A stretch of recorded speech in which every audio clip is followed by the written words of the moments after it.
Hello friends, previous class में अपन ने food chain के बारे में पढ़ा था और कुछ इंट्रोडक्टरी पार्ट इकोलॉजिकल पिरामिड्स के बारे में पढ़ा था। इकोलॉजिकल पिरामिड्स किसको बोलते हैं, इकोलॉजिकल पिरामिड्स की डेफिनेशन क्या है, ये सब अपन ने प्रीवियस क्लास में पढ़ा था। आज अपन टाइप्स ऑफ पिरामिड्स, कितने तरह के इकोलॉजिकल पिरामिड्स हो सकते हैं, उनकी बात करेंगे। तो इस फ्लो चार्ट में ये शो किया गया है कि 3 तरह के इकोलॉजिकल पिरामिड्स होते हैं। पिरामिड्स ऑफ नंबर, संख्या के पिरामिड होते हैं। पिरामिड्स ऑफ बायोमास, जैव भार के पिरामिड होते हैं। और पिरामिड ऑफ एनर्जी, ऊर्जा के पिरामिड होते हैं। तो इन सब में एक बात जो सबसे इम्पोर्टेंट थी वो ये थी कि एनर्जी का पिरामिड जो होता है हमेशा सीधा होता है, अपराइट होता है। रिमेनिंग दोनों पिरामिड अपराइट भी हो सकते हैं, डाउनवर्ड भी हो सकते हैं, इन्वर्टेड भी हो सकते हैं, पर एनर्जी का पिरामिड हमेशा ऑलवेज अपराइट होगा। ठीक है। नंबर्स ऑफ पिरामिड में की बात करते हैं तो हमेशा प्रोड्यूसर्स की संख्या ज़्यादा होगी। मीन्स अलग अलग इकोसिस्टम पे डिपेंड भी करता है। जैसे मोस्ट ऑफ इकोसिस्टम, जैसे ग्रासलैंड इकोसिस्टम एंड फर्दर और अदर इकोसिस्टम जो भी होते हैं उनमें क्रॉस प्लांट की संख्या ज़्यादा होती है ना। उसके बाद प्राइमरी कंज्यूमर की संख्या कम होती है, सेकेंडरी कंज्यूमर की और कम होती है, टर्सरी की और कम होती है, और एंड जो होता है ट्रॉपिक लेवल उसकी सबसे कम होती है। इसमें उल्टा भी हो सकता है, किसी ह्यूज ट्री पे की अगर अपन बात करें, ट्री इकोसिस्टम की बात करें तो ये उल्टा भी हो सकता है कि ट्री एक होता है, नंबर ऑफ पैरासाइट्स ज़्यादा होता है। इसी तरह से बायोमास की भी बात सेम हो सकती है ना। पर एनर्जी जो पिरामिड है वो एनर्जी पिरामिड हमेशा अपराइट ही होगा। उसमें एनर्जी पिरामिड में एनर्जी लेवल पॉन्ड इकोसिस्टम की भी अगर अपन बात करें या किसी भी एनर्जी पिरामिड की बात करें, either it can B grassland ecosystem, wetland ecosystem and furthermore ecosystem, energy pyramid will always be upright. Okay. अब अपन टाइप्स ऑफ इकोलॉजिकल पिरामिड्स की बात करते हैं। तो इकोलॉजिकल पिरामिड की एक बार वापस डेफिनेशन को रिपीट करते हुए इसकी बात करते हैं। Graphical representation of trophic structure, means ecology के डिफरेंट ट्रॉपिक स्ट्रक्चर की के फंक्शन की बात करते हैं। ट्रॉपिक स्ट्रक्चर और फंक्शन को ग्राफिक फॉर्म में प्रेजेंट करना इकोलॉजिकल पिरामिड्स कहते हैं। स्टार्टिंग विद द प्रोड्यूसर से स्टार्ट करके at the base of and successive trophic level different, either के it can be carnivorous first, carnivorous second, carnivorous third, tetrameric, primary consumer, secondary consumer, tertiary consumer, so on. इनको include करते हैं एक graphical structure present करना ecological pyramid कहता है। It was first discovered by British ecologist Charles Elton, है ना। सी Elton ने 1927 में इसकी डिस्कवर की। And so these are known at Elton's pyramid. इनको एल्टन्स पिरामिड या एल्टोनियन पिरामिड भी कहा जाता है। बेसिकली 3 तरह के होते हैं फंडामेंटली इकोलॉजिकल पिरामिड्स। 3 तरह के होते हैं। पिरामिड्स ऑफ नंबर, संख्या के पिरामिड, पिरामिड्स ऑफ बायोमास, जैव भार के पिरामिड, और पिरामिड्स ऑफ एनर्जी, ऊर्जा के पिरामिड। या फंडामेंटली बेसिस पे पिरामिड को रिप्रेजेंट करने का वे 3 अलग अलग बेस में डिवाइड किया गया। ये देखिए पिरामिड्स ऑफ एनर्जी, ये एनर्जी के पिरामिड है। इसी तरह से ये बायोमास, जैव भार के पिरामिड है, और ये नंबर्स के पिरामिड है ना। इसका थोड़ा सा मैं आप लोगों को ये डिस्क्रिप्शन डिस्कस कर देते हैं अपन। इकोलॉजिकल पिरामिड 3 टाइप्स के होते हैं। इसमें फर्स्ट हेडिंग लगाइए आप लोग, पिरामिड्स ऑफ नंबर, संख्या के pyramid. It represent the number of individual. ये प्रत्येक ट्रॉपिक लेवल में पाए जाने वाले सदस्यों की संख्या को रिप्रेजेंट करता है। दे में बी अपराइट, ये सीधे भी हो सकते हैं, इन्वर्टेड भी, उल्टे भी हो सकते हैं। ये नंबर पे डिपेंड करता है कि इकोसिस्टम में हर ट्रॉपिक लेवल में producer, consumer first, consumer second, consumer third, इनमें इंडिविजुअल्स की संख्या कितनी है। अगर ग्रासलैंड है या पॉन्ड इकोसिस्टम है तो हमेशा अपराइट होगा, और ग्रासलैंड प्रोड्यूसर में ग्रासेज की संख्या बहुत ज़्यादा होती है, एंड अदर ब्रॉड बेस होता है ना। इसी तरह से प्राइमरी कंज्यूमर की बात करें जिसमें herbivorous like rabbit and mice, secondary consumer snakes lizards, and tertiary consumer hawk and other birds gradually decrease, मतलब ये फसल की संख्या ज़्यादा होगी वनस्पति की रेबिट और माइस के, और उससे भी कम होंगे स्नैक्स जो इनको खाने वाले हैं, और उससे भी कम होंगे बाज और बर्ड जो इनको डिक्रीजिंग ऑर्डर में होते हैं। हेंस द पिरामिड, इस तरह से ये पिरामिड हमेशा नैरो, ऊपर की तरफ से एपेक्स की तरफ से नैरो बनते जाते हैं, इसलिए हमेशा अपराइट होते हैं, है ना। Similar in case of the pond ecosystem, here the producers are mainly phytoplankton. Pond ecosystem की बात करें, पॉन्ड इकोसिस्टम में प्रोड्यूसर जो होते हैं वो फाइटोप्लैंक्टन उनको बोलते हैं जो पॉन्ड के सरफेस पे, पॉन्ड की सतह पर, वाटर सरफेस पर फ्री फ्लोटिंग करते हैं और ग्रीन होते हैं, फोटोसिंथेसिस करते हैं। फाइटोप्लैंक्टन ऐसे पादप, रूटलेस पादप जो जल की सतह पर तैरते हुए पाए जाते हैं, उनकी संख्या बहुत ज़्यादा होती है। उनको, वो एल्गी भी हो सकते हैं, है ना, उनको कुछ स्मॉल फिशेज खाती है, बीटल्स खाते हैं, उन स्मॉल फिशेज को लार्ज फिशेज खाती है, तो डिक्रीजिंग ऑर्डर में बनता है।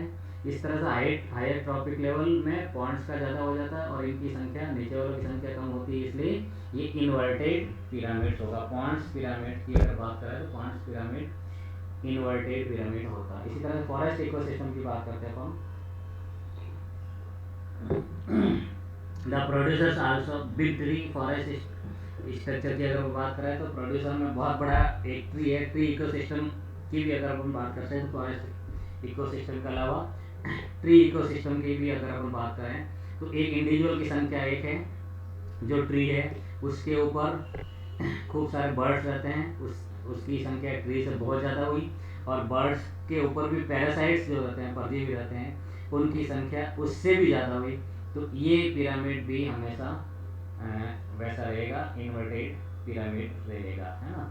इसी तरह से parasite food chain so an inverted pyramid हमेशा, पैरासाइट की फूड चेन हमेशा इन्वर्टेड होती है। The producer like a few big trees harbor fruits eating birds acting as a herbivorous which are larger number, a much higher number of the lice, bugs etc grows in as ecoparasite on this tree. These birds, while the still greater number of hyperparasites such as the bug flies and microbes feed upon them, thus the making inverted pyramid. Note, इसमें note ये लगा के लिखिए आप लोग, the pyramid of the numbers do not reflect a true picture of food chain as they are not very functional. They do not indicate the relative effect of the geometry, food chain and size factor of the organism. They vary with different communities with different types of food chain in same environment. इसका मतलब ये होता है कि किसी भी same environment की बात करें तो उसकी फूड चेन पे डिपेंड होता है नंबर्स का ऑफ पिरामिड की वो इन्वर्टेड होगा या अपराइट होगा। जैसे ट्री की इकोसिस्टम ट्री पिरामिड इसका बिल्कुल जस्ट एग्जांपल है। इसी तरह से पॉन्ड्स की बात करें तो उसका जस्ट अपोजिट एग्जांपल है, और ग्रासलैंड की बात करें तो उसका जस्ट अपोजिट एग्जांपल है। तो इसलिए number of pyramids of number कभी भी इस बात को वेरी नहीं करता है कि उसके फंक्शन और स्ट्रक्चर के अकॉर्डिंग ही ये होता है। एक कॉमन या होलिस्टिक इसका डिसीजन नहीं लिया जा सकता है। इसी तरह से जैसे ये नंबर ऑफ पिरामिड आपको शो करते हैं, pyramids of number display the number of individual of each level. जैसे यहाँ पे बताया ग्रासलैंड में अगर 2000 प्लांट है तो माउस या माइस जो भी होता है वो 25 के लगभग होगा, उसको कर्नेवल ऑल एक ही होता है।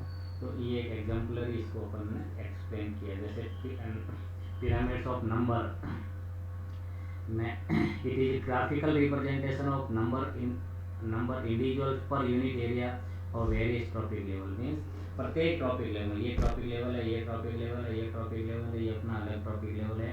तो प्रत्येक ट्रॉपिक लेवल में इंडिविजुअल व्यक्तिगत की संख्या, है ना, पर यूनिट एरिया में कितनी संख्या होती है वो ये रिप्रेजेंट करता है numbers of pyramid. Large number of the producers stand from the base, means base में प्रोड्यूसर में संख्या बहुत ज़्यादा होती है, उससे इसमें कम होती है, उससे इसमें कम होती है, उससे इसमें कम होती है ना। Lower number of top carnivorous occupied top, जिसकी संख्या सबसे कम होगी वो टॉप नंबर ऑफ कार्निवोरस होगा, टॉप पोजीशन ऑक्यूपाइड करेगा। इसमें ये और देख लीजिए आप लोग, pyramids of number, the shape of pyramids of the number vary from ecosystem to ecosystem, है ना। Numbers of pyramid ecosystem to ecosystem vary करता है। Pyramids number of aquatic ecosystem की अगर अपन बात करें, in aquatic ecosystem and grassland ecosystem autotrophs are present in the large number. Grassland ecosystem की बात करें तो घास बहुत ज़्यादा होती है। एक्वेटिक इकोसिस्टम की बात करें तो एक्वेटिक जलीय इकोसिस्टम में भी प्लैंकटन की संख्या बहुत ज़्यादा होती है। उन प्लैंकटन्स को छोटी मछली खाती है, उसको बड़ी मछली खाती है, और उसको और बड़ी मछली खाती है। तो a lesser number of herbivorous which in the turn support favour of carnivorous, है ना।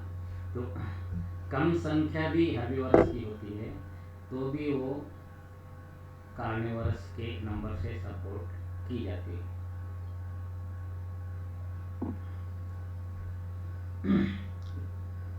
इसी तरह से ये नंबर ऑफ पिरामिड एक एग्जांपल और बताता है। बेसिक पिरामिड्स है ना, represent the number of organism at each trophic level. प्रत्येक ट्रॉपिक लेवल पे organism can display different pattern depending on the types of ecosystem represent, है ना। जैसे इसमें लगभग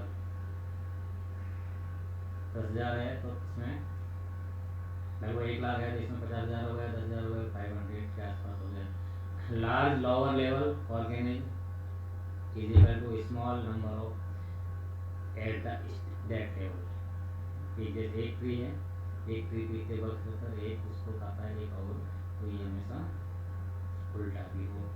नो इक्वेशंस गिवन, इसके लिए कोई इक्वेशन नहीं दी जा सकती है। इसी तरह से अपराइट पिरामिड और इन्वर्टेड पिरामिड की बात करते हैं। तो ये ग्रासलैंड पिरामिड है जो इसमें प्रोड्यूसर की संख्या बहुत ज़्यादा है। इसके बाद प्राइमरी कंज्यूमर है, सेकेंडरी कंज्यूमर है, टर्सरी कंज्यूमर है और क्वाटरनरी कंज्यूमर है।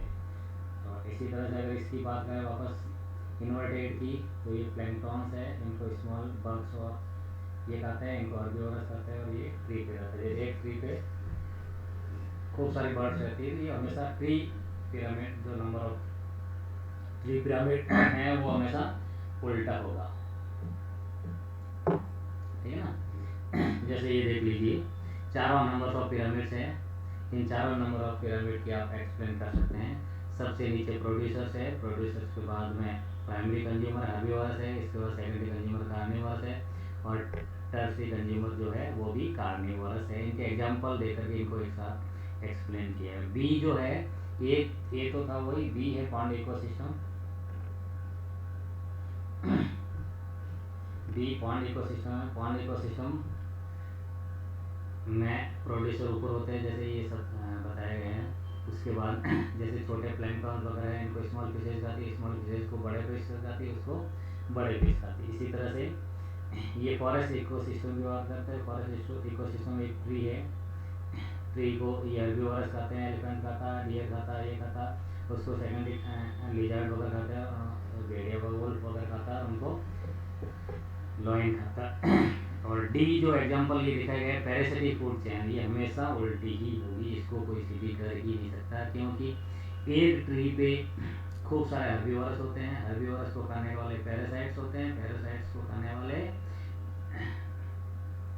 Parasite on lice of bugs, and इसकी संख्या हमेशा ज़्यादा होगी। ट्री तो एक ही होगी संख्या, उस पर पे बर्ड्स रहते हैं और हर्बीवोरस रहते हैं, जो ट्री पे डिपेंड रहते हैं, उनकी संख्या ट्री से ज़्यादा होती है।